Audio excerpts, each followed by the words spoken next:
Baik, orang meninggalkan sholat dosa besar. Bahkan tadi saya bilang di awal pertemuan, kalau dia tinggalkan sholat itu jahdan, bangkang, kufur, keluar dari agama. Kalau dia meninggalkan sholat takasulan, malas-malasan, ditakzir tadi, diingatkan, dimarahi, dihukum, ya.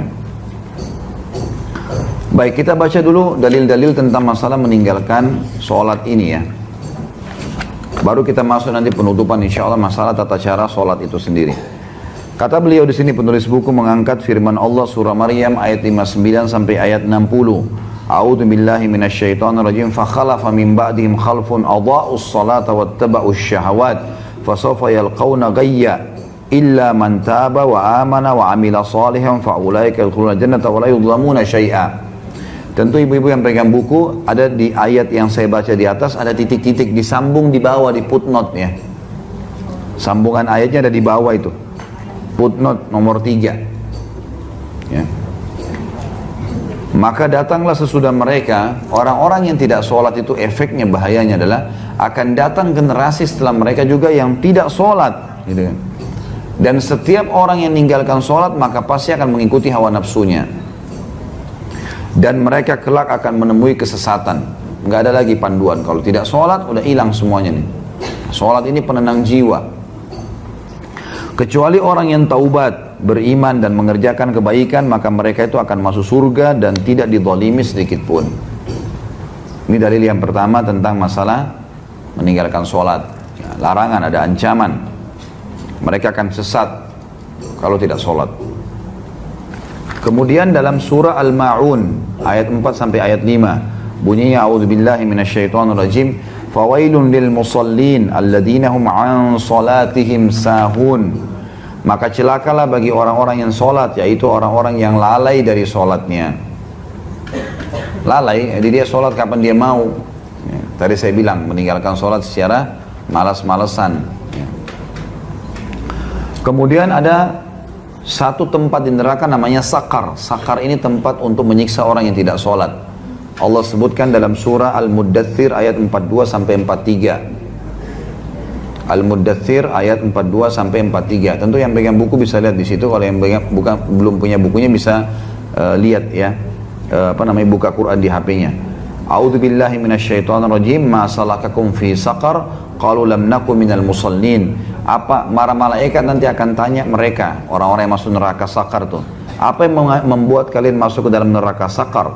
Mereka menjawab, kami dahulu tidak termasuk orang-orang yang mengerjakan sholat. Jadi jelas ancamannya akan masuk ke dalam neraka. Nabi SAW bersabda, al-ahdul ladzi bainana wa bainahum tarkus shalah, al-ahdul ladzi bainana wa bainahumus shalah, faman tarakaha faqad kafar. Hadis ini sahih riwayat Tirmidzi dalam Kitabul Iman. Dan Ibnu Majah juga dalam kitab Iqamah was Salah was Sunnah fiha. Hakim juga menyebutkan dalam Mustadrak. Ya, dan ini beliau juga mensahihkannya, dan Imam Az-Zahabi juga penulis buku kita ini juga mensahihkannya. Yang berbunyi perjanjian yang ada antara kita dengan mereka adalah solat. Maksudnya perbedaan dasar antara kita dengan orang-orang kafir adalah solat. Maka barang siapa yang meninggalkannya maka dia telah kafir. Dianggap kafir kalau dia meninggalkan solat secara jahdan tadi, paksa, enggak, saya enggak mau sholat. Kemudian juga dalam hadis Nabi SAW yang berbunyi, man fatathu sholatul asri habita amalu. Barang siapa yang luput melaksanakan sholat asar sebagai bentuk pengingkaran, ya, maka amal ibadahnya telah gugur, dihapus amal ibadahnya semua. Ini ruginya, gitu kan. Jadi di antara 5 waktu sholat ini, sholat yang paling afdal adalah asar. Datang setelahnya subuh dan isya. Datang setelahnya duhur dan maghrib. Baik, bukan bertidur sama maghrib itu tidak ada fadilah, ada. Ini 5 waktu sholat, tapi kalau kita susun sesuai dengan urutannya maka asar yang paling tinggi. Kemudian baru masuk subuh sama isya. Gitu ya. Kemudian hadis Nabi SAW yang lain, ya ini semua ada disebutkan di footnote-nya. Hadis riwayat Imam Muslim dalam Kitabul Iman.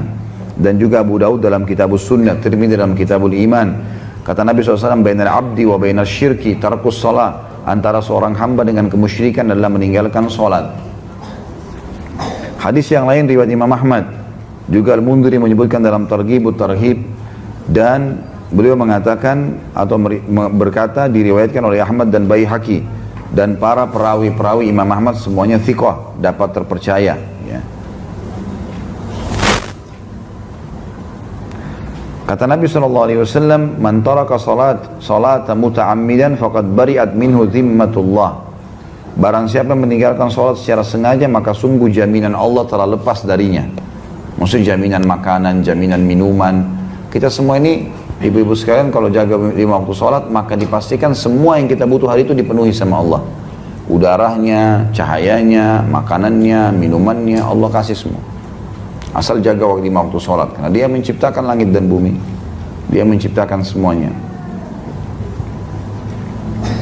Umar bin Khattab berkata, ama innahu la hadza fil islami li ahadin adha'a as-salah. Ketahuilah, tidak boleh diberikan kedudukan sedikit pun dalam Islam bagi seseorang yang menyanyiakan atau meninggalkan sholat. Gak boleh ada jabatan, gak boleh dihormatin, gak sholat gak bisa. Sampai para ulama mengeluarkan sebuah hukum fikih bahwasanya seorang wanita termasuk udzur syar'i cerai sama suaminya kalau suaminya nggak sholat 5 waktu. Masuk dalam udzur syar'i, dia nggak dilaknat. Kan perempuan kalau minta cerai tanpa udzur syar'i kan dilaknat sama Allah, gitu kan? Jadi masuk dalam udzur syar'inya adalah kalau tidak sholat. Harus diingatin, nggak boleh, ini nggak boleh memang masalah sholat. Makanya ibu-ibu tuh ajarin anaknya sholat, ini sholat jangan main-main. Kata Nabi SAW, suruh mereka sholat di umur 7 tahun dan pukul di umur 10 tahun. Gak bisa main-main. Harus. Sholat nomor 1 bagi mereka. Dikatakan dalam riwayat yang lain, Kana ashabun Nabi SAW, Kana ashabu Muhammadin SAW, La yarawna syai'an minal amali tarkuhu kufrun ghairus salah, atau ghairus salah. Ini disebutkan oleh Abu Hurairah anhu, sahabat Nabi yang mulia. Dahulu, para sahabat Muhammad SAW tidak memandang sesuatu pun dari amal ibadah dalam Islam yang mana meninggalkannya adalah jelas kekufuran kecuali sholat. Nah, ini diriwayatkan oleh Hakim dalam Mustadrak dan juga diriwayatkan oleh Tirmidzi tanpa menyebutkan Abu Hurairah radhiyallahu anhu. Ibnu Hazm berkata, Ibnu Hazm ini seorang ulama dari Spanyol ya, zaman dulu ini, ulama Muslim. Setelah syirik mempersekutukan Allah, tidak ada dosa yang lebih besar daripada menunda sholat hingga habis waktunya dan membunuh seorang mukmin tanpa alasan yang benar. Saksi bahasan kita masalah meninggalkan sholat. Kemudian hadis yang lain juga Abu Hurairah meriwayatkan Rasulullah SAW bersabda, awwalu ma yuhasabu bihil abdu yawmal qiyamah min amalihi sholatuhu, fa in salahat faqad aflaha wa anjah, wa in fasadat faqad khaba wa khasir. Amal yang paling pertama kali dihisab pada hari kiamat dari seorang hamba adalah sholatnya. Jika sholatnya bagus maka dia beruntung, selamat. Dan sebaliknya jika sholatnya kurang maka dia gagal dan rugi. Hadis ini dihasankan oleh Imam Tirmidzi. Nabi kita Muhammad SAW memastikan bahwasanya kita atau beliau diperintahkan untuk ya memerangi orang-orang sampai mereka sholat. Sebagaimana hadis beliau, umirtu an uqatilan nasa hatta yashhadu an la ilaha illallah wa anna Muhammad Rasulullah wa yuqimus shalah wa yu'tuz zakah fa in fa'alu dzalika asamu minni dima'ahum wa amwalahum illa bihaqqil Islam wa hisabuhum 'ala Allah. Aku diperintahkan oleh Allah untuk memerangi manusia sampai mereka mengucapkan syahadat, asyhadu an la ilaha illallah Muhammad Rasulullah. Aku bersaksi tidak ada yang berhak disembah kecuali Allah, Muhammad adalah hamba juga utusannya. Lalu mereka mendirikan sholat, mereka membayar zakat. Apabila mereka telah melaksanakannya, maka mereka telah melindungi darah dan harta mereka dari bahayaku, kecuali disebabkan hak Islam dan perhitungan mereka kembali kepada Allah. Nah, jadi memang Islam ini diperintahkan oleh Allah SWT kepada Nabi SAW untuk disebarin sampai mereka syahadat, sholat dan zakat. Nah, kalau mereka melakukan maka mereka telah aman.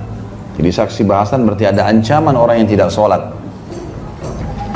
Kemudian hadis yang lain, tentu saya bacakan semua dalilnya. Saya agak percepat karena sudah mau jam 11 ya.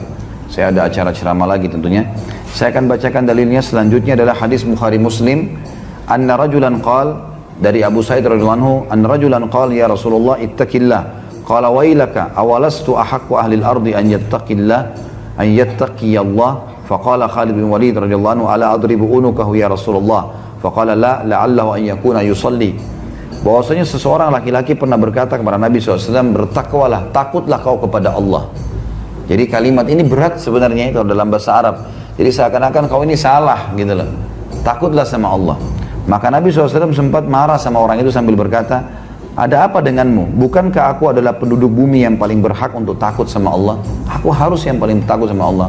Kenapa harus kamu katakan itu? Maka sahabat Nabi yang lain namanya Khalid bin Walid radhiyallahu anhu berkata, ya Rasulullah, boleh saya penggal lehernya orang ini? Ini ngaco nih masa ngomong gitu. Saya penggal aja ya Rasulullah. Kata Nabi SAW, jangan. Barangkali dia termasuk orang yang melaksanakan sholat. Ternyata sholat ini menahan orang dari dibunuh gitu. Padahal dia sudah menghina Nabi SAW. Gitu kan. Jadi saking pentingnya sholat itu. Di dalam hadis yang lain, kata Nabi SAW, man lam yuhafidh ala salati lam yakun lahu nur, wala burhan, wala najah. Wa kana yawmal qiyamati ma Qarun, wa Fir'aun, wa Haman, wa Ubay bin Khalaf. Tapi tentu di sini masih diperselisihkan ulama tentang kesahihan hadisnya ya. Cuma di sini Imam Adzhabi mengangkatnya karena dia penguat saja.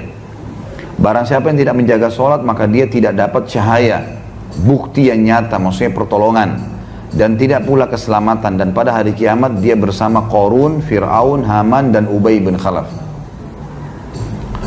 Terakhir ibu-ibu sekalian adalah dalil Nabi SAW yang beliau berkata kepada Muadz bin Jabal,